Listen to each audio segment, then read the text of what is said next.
त्याला होऊ दिला नाही. जे नवीन आलेले सदस्य रेवा असतील, संस्कृती असतील, संकेत असतील, ते त्यांच्याबरोबरसुद्धा बॉन्ड बनवत आहेत, अलायन्सेस बनवत आहेत. त्याच्यावर तुमचं रिॲक्शन काय? जेलसी असेल, जे तुम्ही स्वतःच सांगताय. त्यामुळे होतं काय माहिती आहे का, तुम्ही एका बाजूला अडकून बसलाय आणि नॉमिनेशनमध्ये काय दिसतंय, विशाल यांनी चाव्या घेतल्या पण ते नॉमिनेटेड नाही आहेत.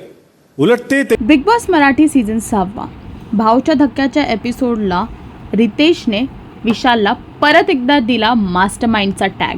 त्यांना म्हणलं की तुम्ही परत एकदा ह्या आठवड्यात प्रूव्ह केलं की तुम्ही मास्टरमाइंड आहात.